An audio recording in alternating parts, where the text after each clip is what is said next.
Right, I'm here today at Medland's fishery. I'm on the big lake, which is the Lambsdown, and I'm here to talk to you about the pellet waggler. As you can see, I've got the first fish on, so let's see if I can get this out and then I'll talk to you some more.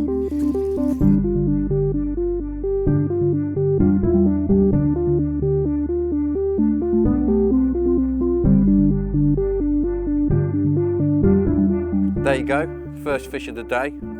A real scaly stunner, probably 8 or 9 pound in weight, and proof of just how effective the pellet waggler can be. So let's slip her in the net and I'll talk you through the ins and outs of exactly what I'm doing.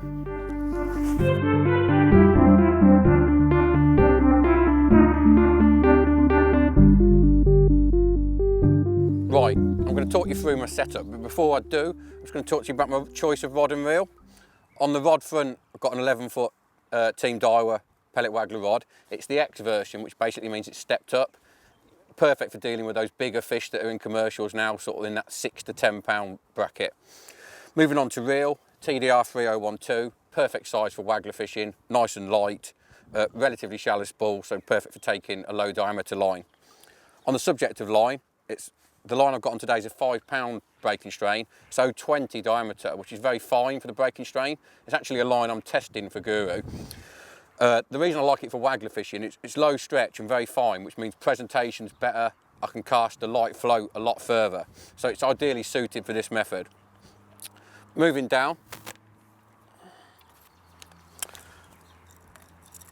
I've got my own little way of setting up the wagglers. What I do is, first of all, I tie a little twizzled loop, and then I thread a float stop to the top of the twizzled loop.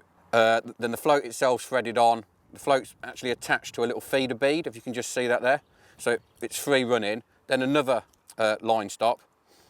And then I tie another loop, a small loop at the bottom of the big loop, so the two stops are basically fixed against the two knots. The reason I like it is it means the waggler's partially free running, and when I get a bite, I'm not having to strike through the weight of the float. So I'm very much more direct. When I hook a fish, I'm directly on it, where normally you'd have to strike through quite a big float, which can cause missed bites and bump fish, etc. On the subject of float, I carry a variety of different patterns. This one here is a John Bonnie, nice and slim. If there's a bit of a crosswind on at the minute, a slim float just sits better in the wind. Better presentation is crucial. A lot of people think with pellet waggler, you just cast it out and they pull the rod in. Your pellet's still got to appear right, so choice of float is very important.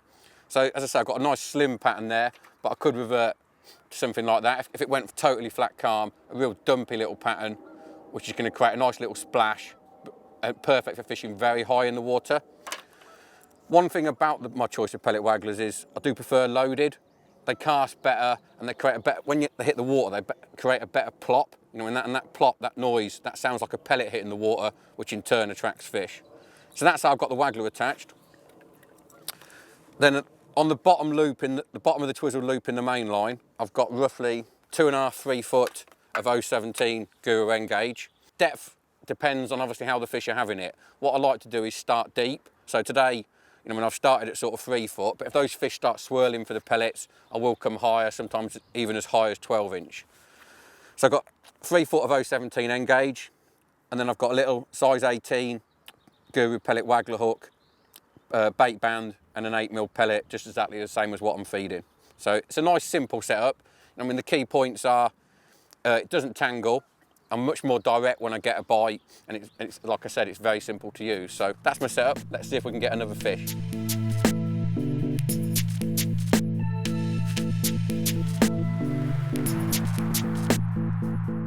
When it comes to pellet waggler fishing, your choice of hook bait can make a massive difference.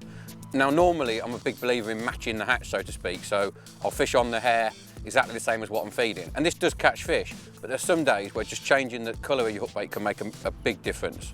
So as you can see in my hand here, I've got like a few different colours. What I tend to find is if the water's clear, if you get there and you can see 6, 8, 10 inches into the water, maybe further, light coloured hook baits tend to get more bites. Equally, if you get there and you can't see an inch into the water and it's chocolate, then dark coloured baits tend to be better. I think they offer a stronger silhouette. So if you are fishing the waggler and you're just plodding along with your normal hook bait, carry a few different types of pellets, because it might just make a massive difference to how many fish you catch.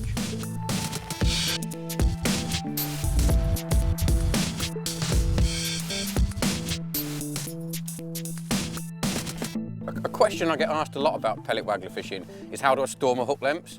You know, I mean, a lot of anglers use traditional type winders for storing long hook lengths. The problem with winders is once it's been on the winder a little while, it's been under pressure, you get a kink as it goes around the curve of the winder. This is where the Guru rig case comes into its own. Basically, you get 10 foam spools, you get the pins, everything you need to store those longer hook lengths. A lot of people ask me how they work. Well, all you do, the first hook goes into the foam, and then you've got a loop at the end of your hook length. So you wrap the hook length round, and then the next hook goes onto the loop and so on. If I just unravel this one, just drop the pin there to show you. So literally it's a case, you know, I can store hook lengths up to 5-6 foot as long as I want them to be on these with ease, and there's no kinks in the line, which is the big benefit. As you can see there, it's got the loop in the next hook length, the hook just goes through the loop. It's a case of laying it on the spool like so, winding it back on. The longer it is, obviously, the longer it takes. And then when you get to the last one and you just want to store them, you get the little pins that come with the box, through the loop, in the top of the foam, and it's job done. All I do is just label them up, like 18 pellet waggler, 017 N-gauge, just so when I pick them up, I know exactly what I'm looking for, and I know if I've got the right ones. So a nice, simple storage solution, but perfect for those longer hook lengths. Right, one of the best and probably most important bits of advice I can give when fishing pellet wag is to make sure you feather the float into the water. I mean, what I see too many anglers is they crash it in thinking the bigger the splash, the quicker the bite. I mean, those days are gone. Fish on commercials are really pressured now. So what I want to be doing is feathering it in and getting what I call that double plop. So you get a plop there from the float and then a plop there from your hook bait. I mean, that double plop is what the fish home in on. And the way to do it is when you're casting, literally just lightly press your finger against the spool. So you're slowing the float down. As you slow the float down, the float and the hook bait will separate, get that double plop, and then you've got a very good chance of getting a bite. On the subject of bites, this feels quite a good fish. And a little tip as well on playing them, as you'll see, I like to keep the rod low. This helps to keep the fish, you know, pretty central in front of me, and also it makes them easier to control. When you're playing fish with the rod up high, it's almost like the fish feels like you're trying to pull it out of the water. And obviously fish don't want to be pulled out of the water, so they fight that a bit harder. What I like to do is keep the rod nice and low, keep everything smooth, and I'll only lift the rod when the fish is in the sort of area where it can be netted, which we're getting very close to now. But another thing to interest is to take your time, particularly if you're in a match situation. You're fishing for some good sized fish. You don't need many for a big weight. So there's no real need to rush them. If the fish wants to run, let it run. I don't think this is a huge fish, but it's not a bad one. See, the float's in the position now. By lifting the rod now, it just disorientates the fish and up it pops like that. Another nice mirror. So there you go, another stunning Meadowlands mirror. Proof of how effective the pellet waggler can be. So why don't you get out and give it a go?